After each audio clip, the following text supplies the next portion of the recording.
Degree যখন একজনকে উদ্দেশ্য করে কোনো দোষ গুণ কোনো ভালো মন্দ বিচার করা হয় তখন তাকে কি বলে? পজিটিভ ডিগ্রি বলে। ক্লিয়ার? একজনের ক্ষেত্রে। এখন হচ্ছে কি কম্পারেটিভ ডিগ্রি। কি কম্পারেটিভ ডিগ্রি? এটা হচ্ছে দুজনের ক্ষেত্রে ইউজ করতে হবে। মনে রাখবা, যখনই দুজন ব্যক্তি বা দুইটি বস্তু বা দুটি প্রাণীর ক্ষেত্রে দোষ গুণ তখন হচ্ছে অবস্থা সংখ্যা পরিমাপ বোঝায় তখন তাই কি বলে? কম্পারেটিভ ডিগ্রি বলে। কি মনে রাখবা? কম্পারেটিভ মানে কি?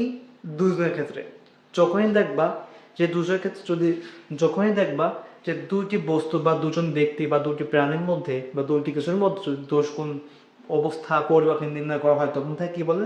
কম্পারেটিভ ডিগ্রি বলে। যেমন কি রহিমের চেয়ে করিম ভালো, এখানে কি একজন হচ্ছে একজন কিন্তু ভালো পাওয়া হয়েছে না, রহিমের চেয়ে করিম খারাপ, তার মানে কি একজন হচ্ছে একবার দোষ প্রকাশ করেছে, না রে এই বস্তা ছোট হয়ে গেছে, না রে এই বস্তার চেয়ে ওই বস্তা বড়।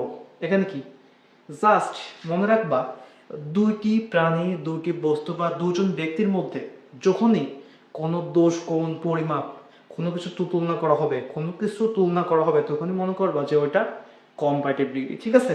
আমরা কি বুঝলাম? ডিগ্রি মানে হচ্ছে জাস্ট